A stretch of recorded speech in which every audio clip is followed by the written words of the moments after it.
Olá, pessoal. Dando continuidade ao nosso assunto de usinagem, processos de usinagem.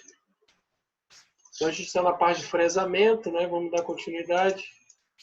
Nós, na última videoaula, abordamos o passo diferencial, falamos da importância e das causas, né? Em relação que melhora, né? O passo diferencial. Uma recomendação. Então, a gente vai entrar nesse slide aqui, tá? Que o que nós temos aqui são 4 opções de fresas, né?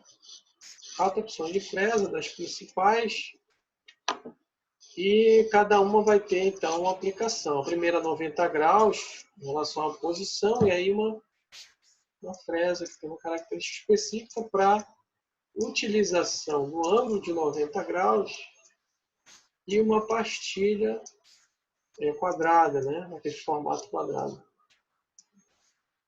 E aqui um ângulo de 45 graus, também uma aplicação, então a posição que ela fica, né? O detalhe, e também os vetores de força, né? Isso que está mostrando aqui. Então, nessa posição de 90 graus, eu tenho uma força maior nesse sentido, né? Onde ela tem o objetivo principal de cortar lateralmente aqui, né? E a espessura do cavaco vai ser igual ao avanço, então, né? Nesse caso aqui, de 45 graus, eu tenho uma igualdade nos vetores de força, porque ela fica meia inclinada, que é 45 graus, né? Então, o movimento é mais suave aqui, né? E já há uma outra relação entre o avanço, então a espessura diminui, enquanto a largura do cavaco aumenta. É o mesmo efeito que nós analisamos no torneamento, tá? Então, vai inclinando a ferramenta, o ângulo vai diminuindo aí de 90 graus, a espessura do cavaco vai diminuindo e a largura vai aumentando, né? Então, aqui, observe que a largura, aqui é a espessura máxima, né? Que é igual ao avanço. E aí nós temos uma pastilha redonda aqui, né? E aí um tipo de fresa adequado para a utilização desse tipo de pastilha, onde eu tenho as forças bem distribuídas ao longo da aresta de corte, né? E aqui não tem mais o ângulo de posição, é uma questão relativa aqui à profundidade de corte, né? Tem a ver com essa profundidade, então, né? Que não deve ser maior do que o raio aqui, tá? Normalmente essa é a primeira opção de afresamento, tá? E aqui o ângulo de 10 graus, um ângulo bem menor de inclinação, né? Comparando aqui 90 graus. E ela já tem uma aplicação específica para altos avanços, né? Então, aqui observe que a espessura do cavaco vai ser bem menor, né? A espessura do cavaco vai ser bem menor do que aqui. Então, essa espessura, ela tende a diminuir, né? Nesse caso aqui, então, tá? A espessura vai ser bem menor, mas a questão é que para altas velocidades, é essa aplicação aqui que a gente vai ver. Então, a gente vai ver alguns detalhes dessas 4 tipos aí, tá? A primeira a 90 graus, então, os tipos de aplicação, o que é mais recomendado para essa configuração, essas são as 4 configurações mais utilizadas, existem outras opções, né? Então, se nós entendermos bem essas 4 opções, já temos conceito suficiente para poder selecionar ferramentas aí para aplicação em fresamento, tá? Então, a 90 graus, corte de paredes finas, peças com paredes finas, né? Peças com fixação fracas axialmente, porque observe que aqui ela aplica bem mais força aqui, porque o objetivo dela é cortar mais lateralmente do que axialmente, né? Então a força aqui axial é menor. Canto a 90 graus, né? Já está aí. E a espessura do cavaco, então, é igual ao avanço, né? Tá? Um avanço caracterizado aqui, a fresa se movimenta nesse sentido, ou a mesa, porque nós temos o avanço. Então, essa espessura do cavaco vai ser de acordo com esse avanço. Na segunda situação, nós temos, então, um ângulo de 45 graus de posição, né? E aí já temos uma relação menor entre a espessura, né? E uma largura maior de cavaco. Então, é a primeira escolha para uso geral. Então, na dúvida eu uso 45 graus. Isso no fresamento, né? Tá uma característica própria do fresamento. Nós vimos que no torneamento é diferente essa situação. No torneamento, 90 graus, que é a primeira opção. Aqui no fresamento, a primeira opção é 45, as forças são bem distribuídas, né? Vibração reduzida com ferramentas, em ferramentas com longos balanços. O balanço é aquela distância, né, do ponto de fixação até o ponto de corte da fresa. Tá? Então, quanto maior essa distância, maior o risco de vibração. Que, como aqui as forças são equalizadas, são iguais, radiais e axiais, então eu tenho uma incidência menor de vibração por esse efeito de desequilíbrio de forças, que é uma questão que pode gerar vibrações. Então, o efeito de afinamento de cavaco permite maior condutividade. Então, aqui nós vemos a espessura do cavaco vai diminuir em relação aqui. Quanto menor o ângulo, menor a espessura. Em contrapartida, vai aumentar aqui a largura, né? Então, vai ficar mais em fita ainda. Tá? No fresamento, a questão da remoção do cavaco não é tão crítica como no torneamento, né? No torneamento a gente falou bastante sobre a formação do cavaco e a saída desse cavaco, porque lá é muito mais crítico, né? Por causa do tipo de movimento, tanto da peça como da ferramenta. Aqui no fresamento você vai ver que há uma facilidade maior de saída de cavacos, então não há tanta preocupação realmente com essa saída. E o avanço, então, vai ficar aí em 1,41 da espessura, né? É aquilo que eu falei. Então, aqui ele é igual, aqui o avanço vai ser maior do que a espessura, né? A espessura não vai ter mais o linear. Conforme você vai inclinando, vai diminuindo, então, a espessura do cavaco, certo? A terceira situação é a pastilha redonda, né? Então, nas pastilhas redondas, a pressão dos cavacos e o ângulo de posição variam conforme a profundidade de corte. Então, aqui, a incidência de forças é bem distribuída, como a gente falou, e esse ângulo de posição da ferramenta é relativo, ele vai ser conforme a profundidade aqui, né? Quanto mais entra, então maior é o ângulo de posição, né? Quanto menor é a profundidade, menor também é o ângulo de posição, certo? Aresta de corte mais resistente, com várias posições de indexação. Então, ela é mais resistente, né? Distribui melhor a força. Fresa para uso geral. Então, pode ser usada para desbaste, para acabamento.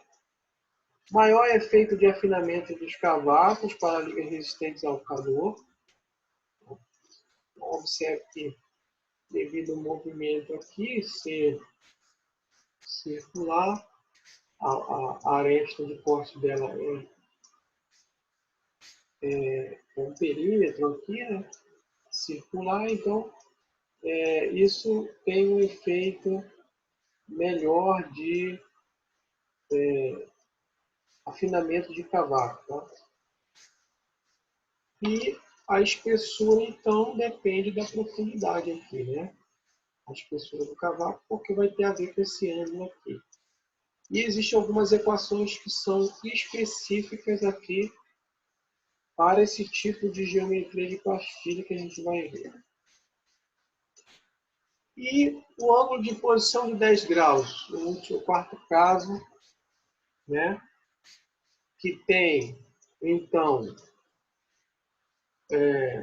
cavacos com menores espessuras e também menores profundidades de corte, porque ele corta em altos avanços, em altas velocidades também. Com essa inclinação de 10 graus, ele tira pouco material, mas tem uma movimentação bem maior, bem mais rápida, que são os altos avanços.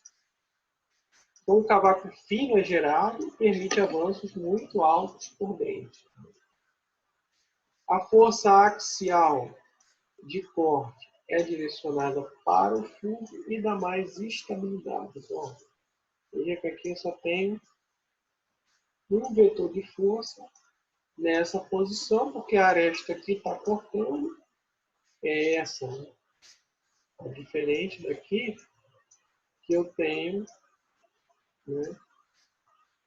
Ela está inclinada aqui, e aqui também ela corta aqui, pode cortar embaixo também. Tá? Aqui ela só corta nessa aresta, normalmente, que vem embaixo, por isso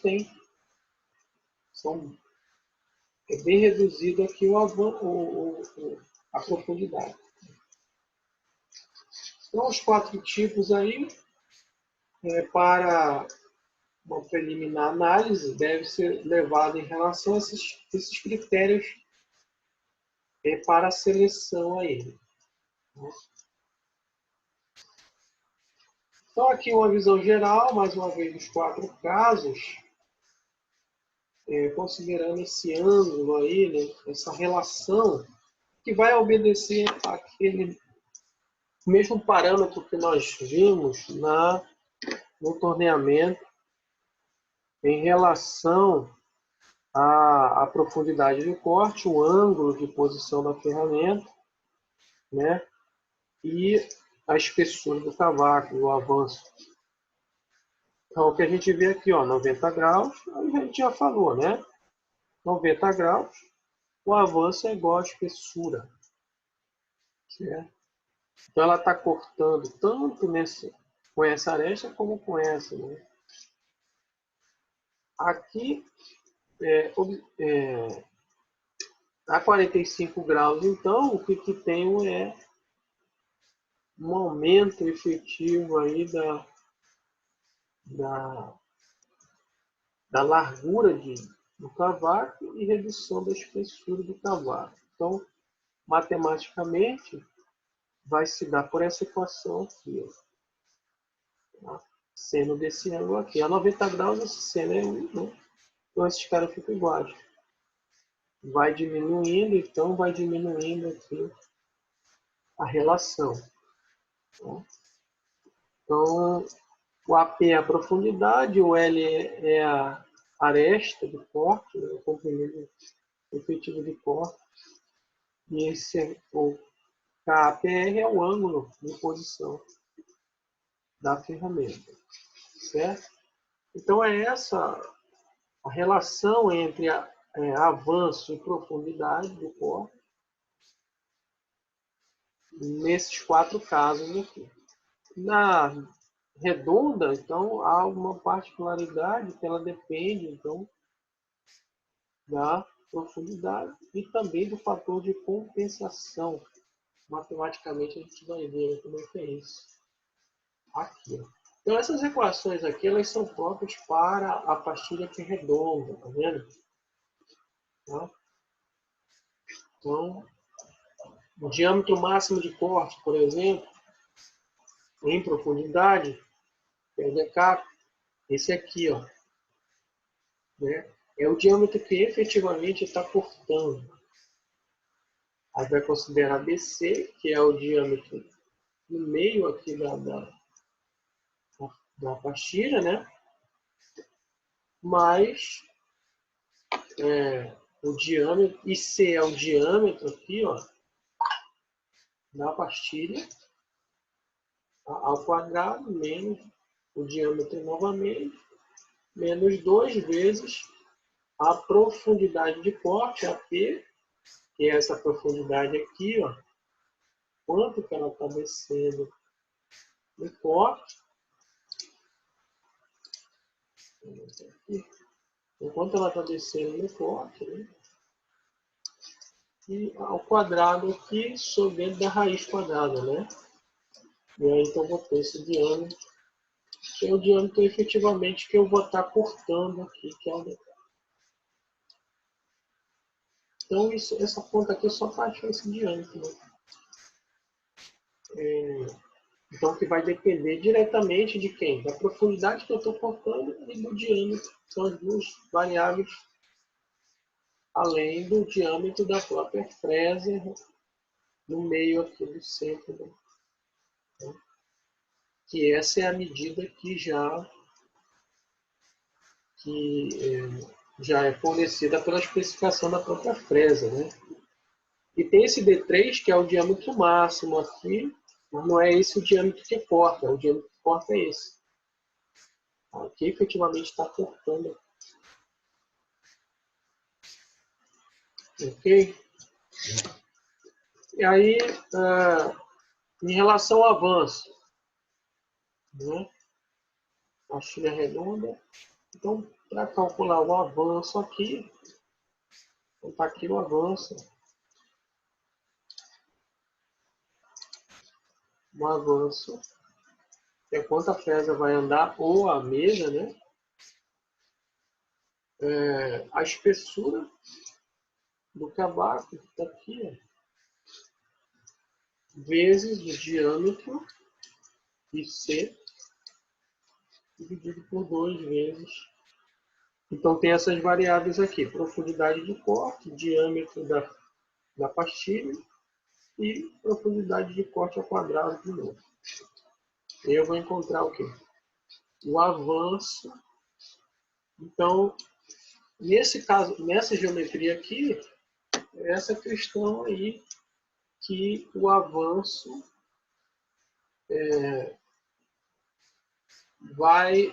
não vai ter exatamente um ângulo, né? O que vai ter é uma variação de profundidade. E esse é o principal parâmetro. A profundidade e o diâmetro da pastilha que se usa, que vai definir basicamente o avanço que vai se ter. Ok?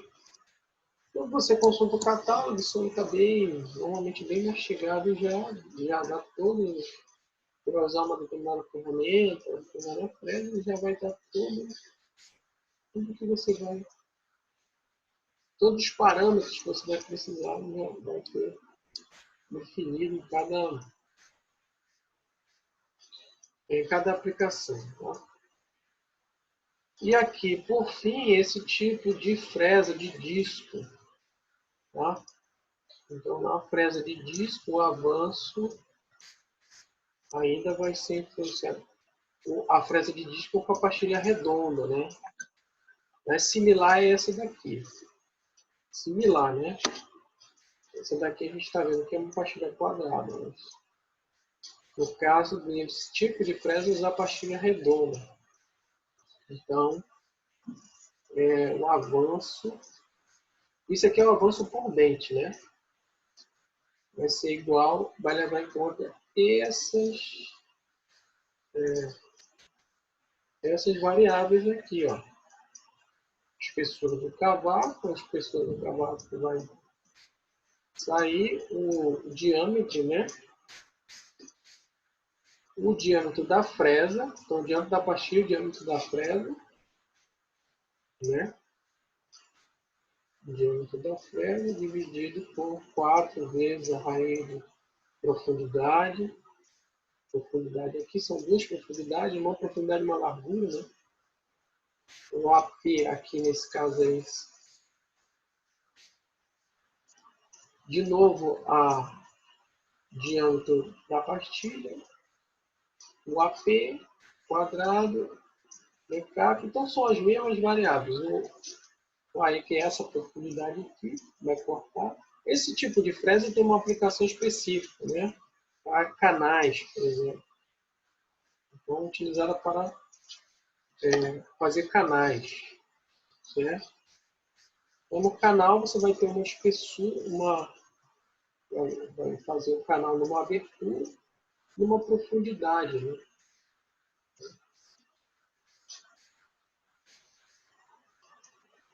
Então tá.